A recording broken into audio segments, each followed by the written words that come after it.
Assalamualaikum warahmatullahi wabarakatuh. Dulur-dulur, kali ini saya akan membagikan pengalaman saya cara membuat aplikasi visa Schengen ya. Untuk itu saya memilih di kedutaan Belanda, maksudnya aplikasi visa ke kedutaan Belanda. Dulur-dulur, untuk itu perlu kita menyediakan data-data di paspor kita. Yuk ikuti saya yuk. Selanjutnya Anda buka Google ya, kemudian cari visa vfsglobal.com one pager Nederland Indonesia. Nanti akan terbuka, di sana akan tampak tipe visa. Kemudian dalam kurung ada pilihan, Anda pilih visa undangan dalam kurung keluarga _ teman. Nah, di bawahnya nanti ada formulir aplikasi, itu di bawahnya ada formulir online. Anda klik formulir online. Selanjutnya Anda bisa mendownload formulir online dan Anda bisa juga nanti membuatnya secara manual. Tapi disarankan atau direkomendasikan untuk mengisi formulir itu melalui portal online, sehingga dengan demikian diperlukan Anda punya akun dalam portal ini. Untuk itu Anda disilahkan mendaftar akun Anda ya, sesuai dengan email Anda, sehingga nanti mereka bisa mengirimkan surat atau apapun melalui akun Anda tersebut. Nah, dulur-dulur, inilah tampilan formulir tersebut ya. Nah, ini saya tampilkan adalah formulir yang sudah saya isi. Di sini saya akan menunjukkan artinya apa saja yang saya isi tersebut. Nah, silakan dulur-dulur, di formulir ini ada kolom-kolom yang harus diisi, yaitu kolom dari 1, 2, 3, 4, 5 dan seterusnya. Nah, sekarang kita mulai dari kolom pertama 2, 3, yaitu mengenai nama pemohon visa tersebut. Kata misalnya Anita Sony, nah, maka kita membuatnya juga hanya 2 ya, yaitu pada kolom pertama itu adalah nama surname atau family name, atau mungkin juga nama suami kita, Sony, dan kolom yang ketiga yaitu Anita, nama kita ya, nama panggilan ya. Jadi kalau namanya Anita Sony, maka yang pertama kita tulis nama Sony, dan yang kolom ketiga kita nama Anita. Bila terdiri dari 3 nama, maka kita urutkan saja dari belakang. Misalnya Anita Anwar Sony, nah, maka kita buatlah nama kita pada kolom pertama Sony, kolom kedua Anwar, dan kolom ketiga itu Anita. Kemudian kolom keempat itu ada date of birth ya, jadi tanggal kelahiran. Nah, kita buat tanggal kelahiran ini maupun tadi juga nama kita, itu tadi surname, the first name. Jadi kolom 1, 2, 3 sampai 4 itu harus kita buat sama benar dengan paspor agar tidak jadi masalah. Nah, karena itu contoh aja paspor kita. Kemudian yang kelima juga place of birth atau tempat lahir. Ini juga kita samakan dengan paspor. Bila paspor tertulis Bandung, kita tulislah Bandung. Nah, bila paspor kita tertulis Jakarta, kita tulislah Jakarta. Kemudian yang keenam adalah country of birth. Jadi artinya negara di mana tempat kita lahir. Kalau kita lahir di Malaysia, maka kita buatlah itu Malaysia. Kalau kita lahir di Amerika, maka kita buatlah country of birth itu adalah Amerika. Kemudian yang ketujuh, kolom ketujuh itu current nationality, yaitu kewarganegaraan kita yang saat ini ya. Karena mungkin aja kita dulu waktu masih remaja kita kewarganegaraan Amerika, sekarang kita sudah pindah menjadi kewarganegaraan Indonesia. Jadi yang kita buat adalah kewarganegaraan kita saat ini. Kita sebutlah misalnya kita itu adalah kewarganegaraan Indonesia dengan Indonesia ya, Indonesia.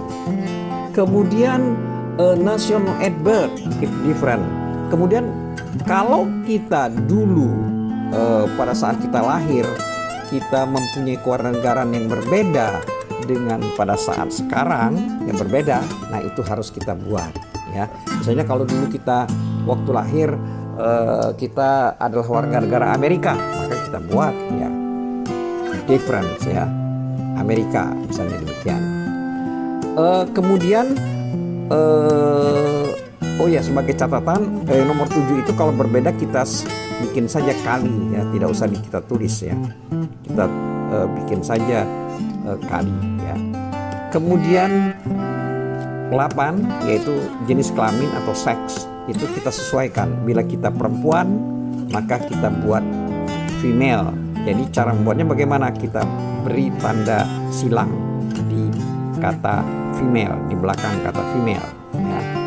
Kemudian status sipil ya, itu kolom 9. Bila kita single kita beri silang single, bila kita sudah menikah kita bilang kita beri tanda silang di kata married dan seterusnya.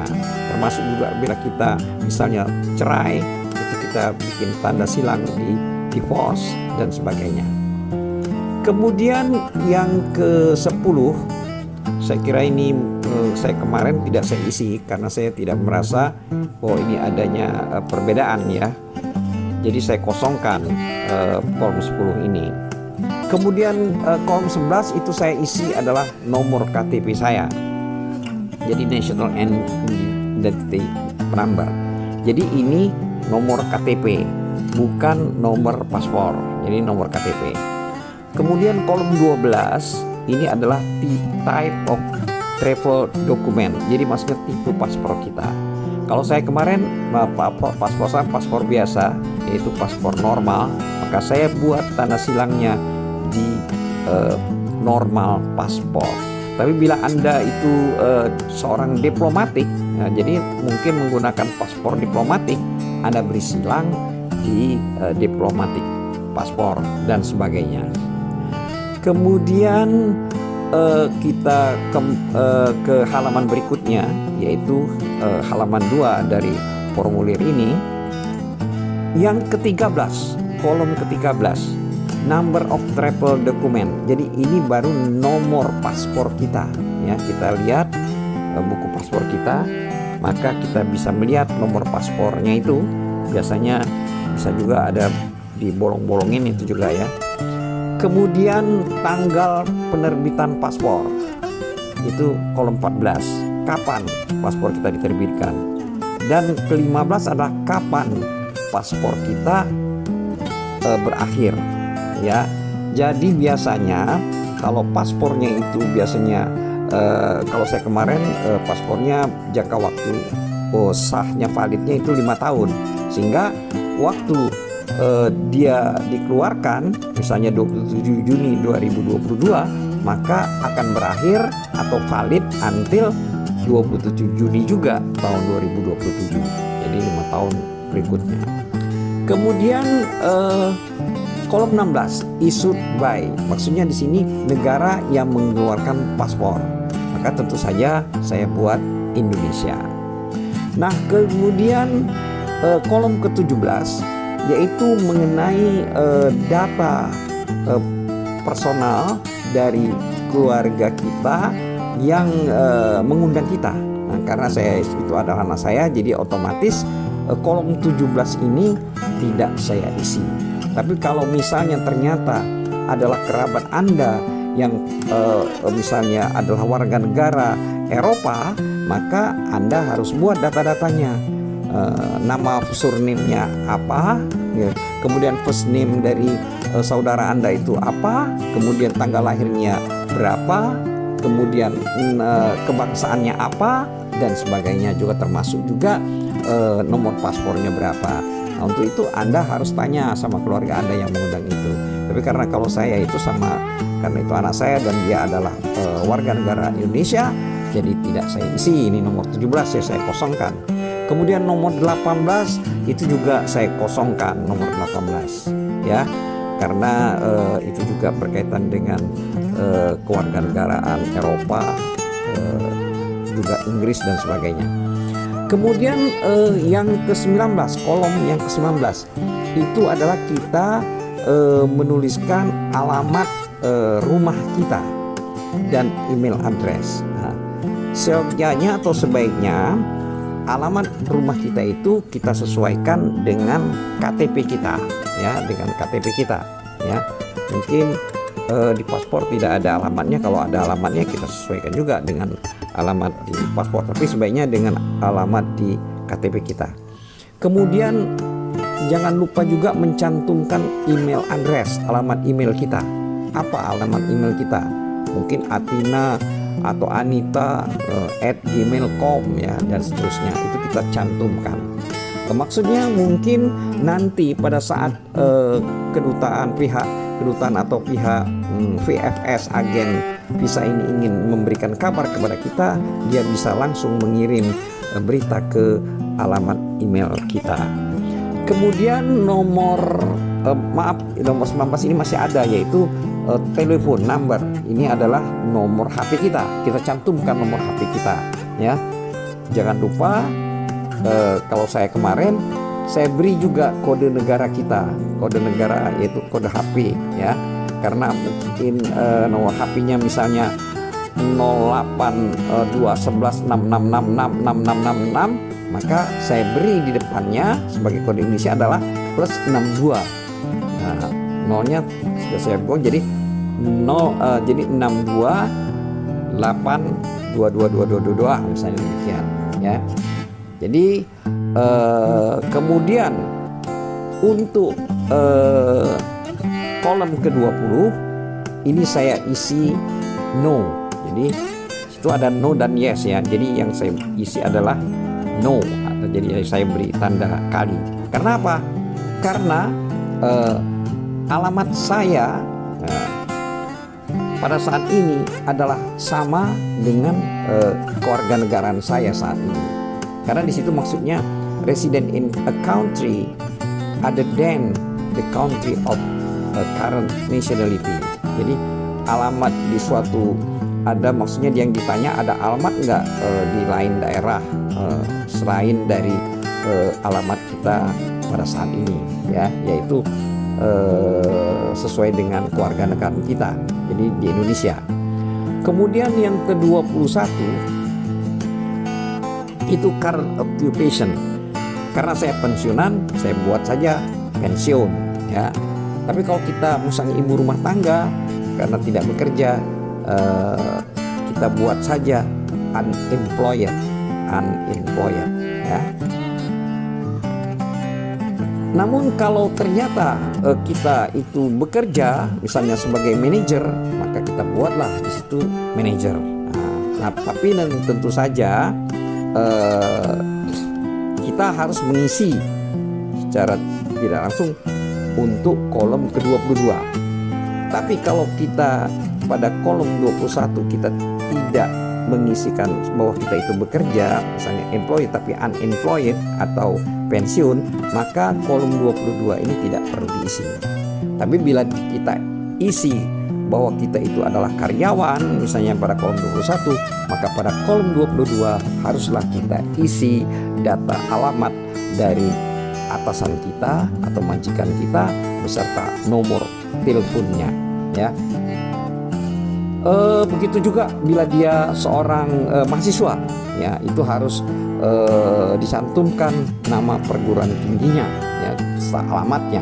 Nah, kemudian pada kolom 23, ya, kolom 23 itu adalah tujuan daripada perjalanan kita. Itu saya membuat atau saya beri kali pada tourism, dan di belakang visit family or friends. Jadi ada dua, tourism dan visit family or friend. Jadi maksudnya kita juga berwisata dan atau mengunjungi saudara kita atau teman kita. Tapi kalau kita hanya berkunjung saja ke teman kita, kita cukup beri tanda kali di visit family or friend. Kemudian yang ke-24, kolom 24 itu tambahan informasi bagi tujuan kita pergi ke Belanda ini. Nah, di situ tidak saya isi, ya, karena saya hanya berkunjung ke keluarga. Jadi nomor 24 itu saya kosongkan. Kemudian nomor 25. Nah, di sini nomor 25, nomor 26 dan itu adalah kita waktu menuju ke Belanda, pertama kali tujuan kita kemana? Nah, kalau tujuan pertama kali kita ke Belanda, maka kita sebut Belanda. Tapi kalau tujuan kita misalnya Prancis, maka kita harus menyebutkan negara Prancis. Tapi karena kita ini membuat visa Schengen, kan Schengen bisa saja kita berhenti di mana saja asal dalam wilayah negara Schengen. Tujuan kita kan adalah Belanda, maka kita buatlah, waktu itu saya buatlah tujuan saya utama adalah negara Belanda. Kemudian yang ke-26 ini adalah negara yang pertama dikunjungi.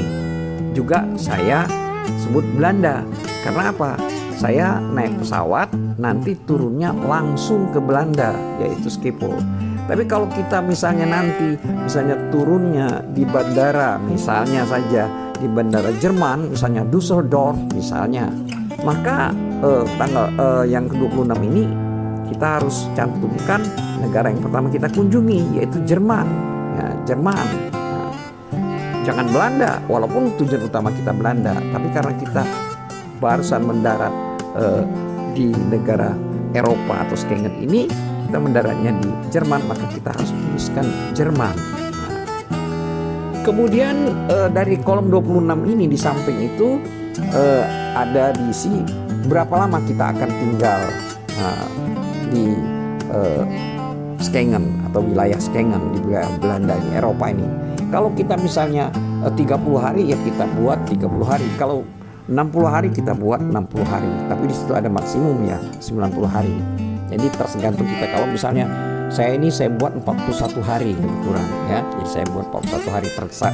Tapi tergantung dia nanti, maksudnya kedutaan berapa kali izinnya ya. Kemudian yang ke-27, kolom 27, itu jumlah dari negara-negara yang akan kita kunjungi, maksudnya negara-negara yang termasuk dalam Schengen ya, Schengen, yaitu number of entries requested. Itu saya buat multiple entries. Jadi yang saya kalikan multiple entries.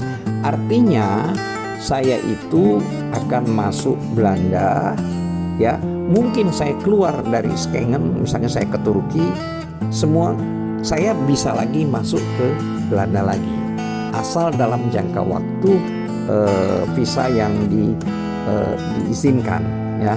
Misalnya saya ke Eropa selama 2 bulan, kemudian pada minggu pertama saya ke Turki dulu ya, ke Turki ya, jadi keluar dari Eropa, kan keluar dari Schengen, maka saya masuk lagi tidak perlu buka visa karena saya sudah menuliskan multiple entry. Jadi beberapa kali masuk, mau 3 kali, mau 4 kali, mau 5 kali masuk lagi, masuk ulang, asal ya masih dalam jangka waktu visa tersebut.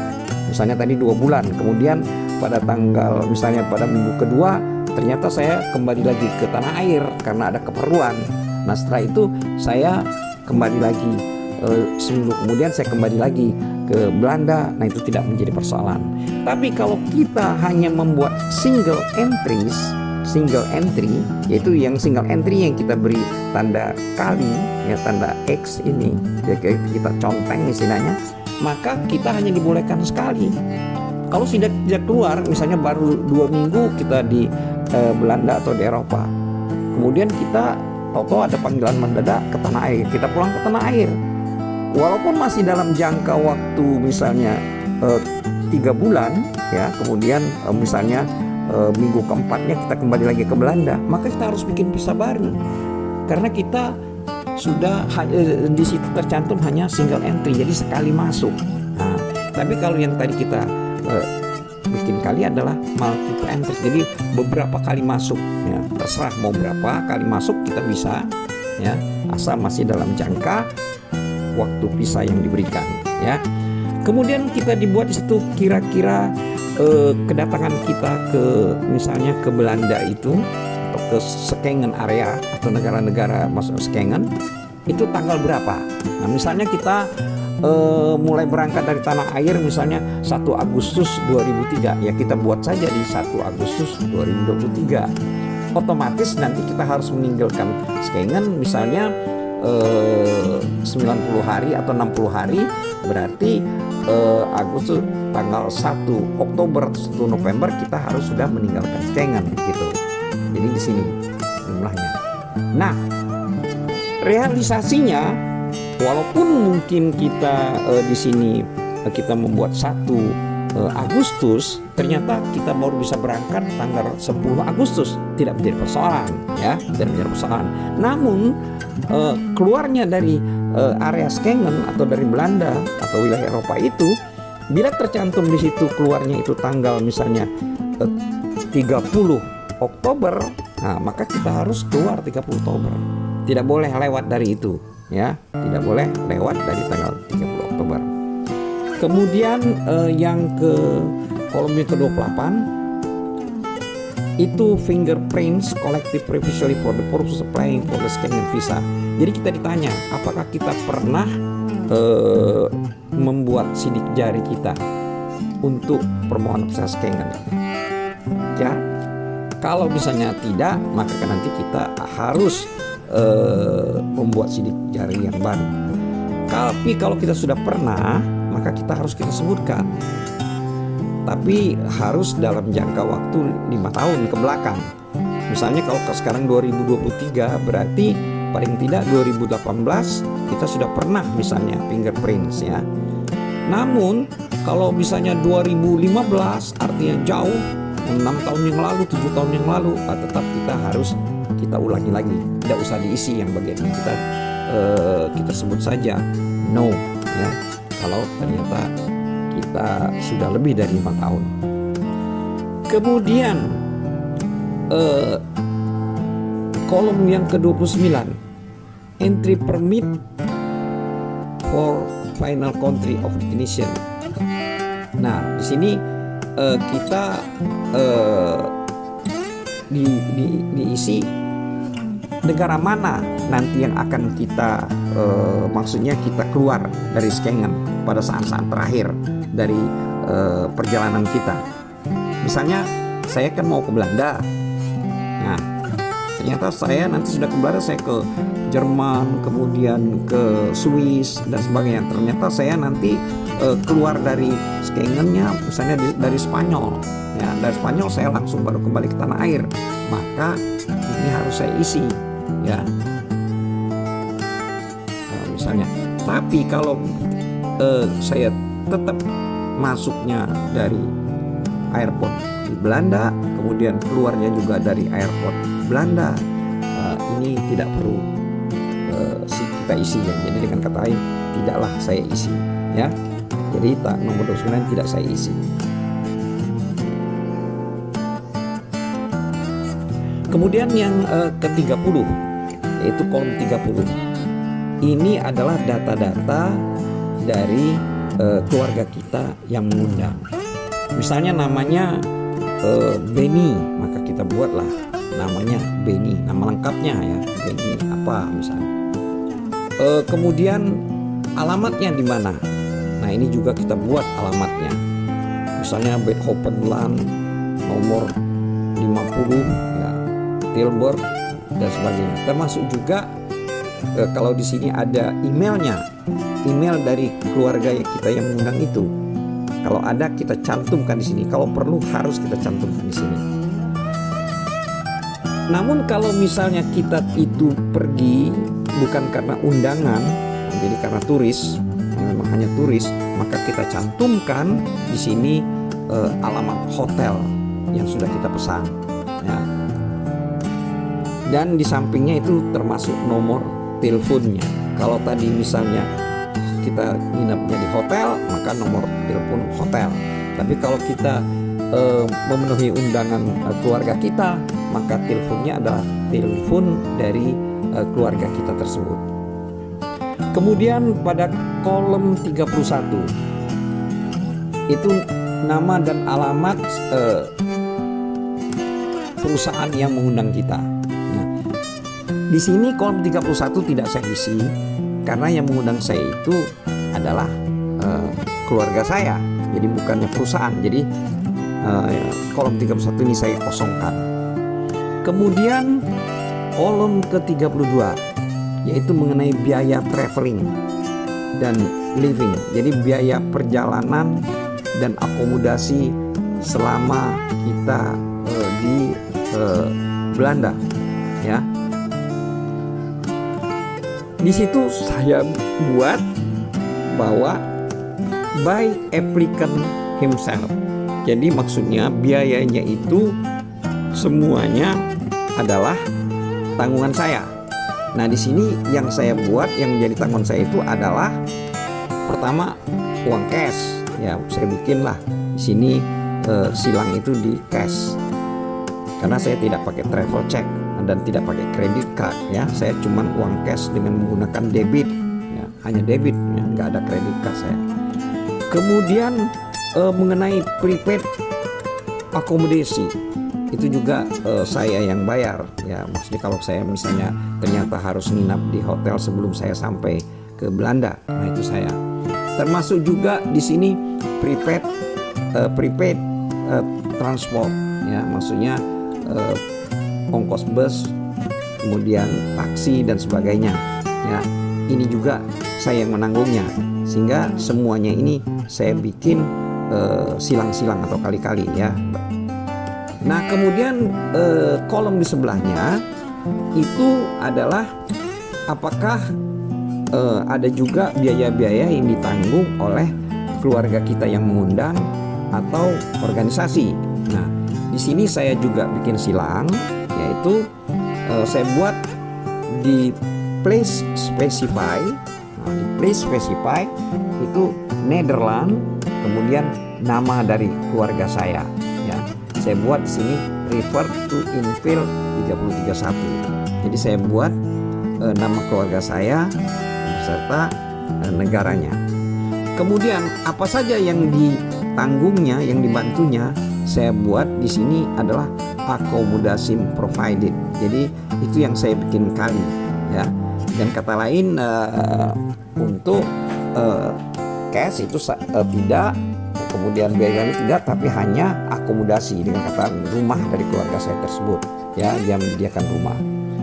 Kemudian prepaid transport, ya, bisa saja mungkin dia menjemput atau dengan kereta dan sebagainya, mungkin dia yang menyediakan, maka saya buat juga di sini, saya bikin kali prepaid transport. Jadi untuk yang keluarga saya yang di Belanda itu saya buat beban yang ditanggungnya adalah accommodation provided, yang saya kasih kata kali, dan prepaid transport, ya. Jadi transport yang ditanggung bila ternyata dijemput dan sebagainya. Selanjutnya tidak ada lagi kita isi dan kita urutkan yang paling bawah sekali. Di sana ada kolom place and date, artinya tempat, tanggal dan tempat, yaitu tanggal dan tempat kita menyerahkan aplikasi ini ke agen, yaitu kita menyerahkannya sesuai dengan hari perjanjian kita, janji temu dengan agen VFS. Nah, tanggal itu yang dibuat. Jadi Jakarta misalnya tanggal 8 Agustus 2023 misalnya demikian. Kemudian berikutnya adalah tanda tangan kita, ya, tanda tangan kita yang mengajukan permohonan itu. Demikianlah, semoga ini bermanfaat.